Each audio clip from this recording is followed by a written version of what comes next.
बरेच जण आपलं मत व्यक्त करायला घाबरत असतात, का तर बोलू शकत नाही म्हणून नाही, तर तुमच्याकडे कॉन्फिडन्स कमी आहे म्हणून.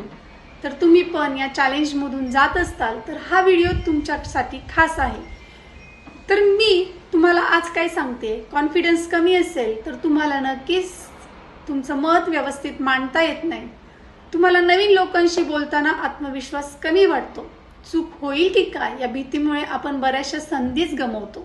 तर मग नक्की करायचं काय? तर डेली काही नियम फॉलो करायचे. दररोज स्वतःला एक चॅलेंज द्या की मीटिंगमध्ये किमान एकदा तरी मी आज बोलणार आहे. आरशासमोर 5 मिनिटे स्वतःशी दररोज बोला. दिवसातील एक छोटा निर्णय आत्मविश्वासाने घ्यायचा आहे.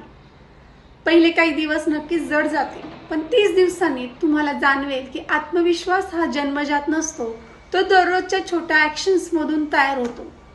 तुम्हाला तुमचा आत्मविश्वास वाढवायचा असेल तर कमेंटमध्ये कॉन्फिडन्स लिहा आणि पर्सनल ग्रोथचे व्हिडिओज पाहण्यासाठी चॅनलला लाईक, शेअर आणि सबस्क्राईब करा.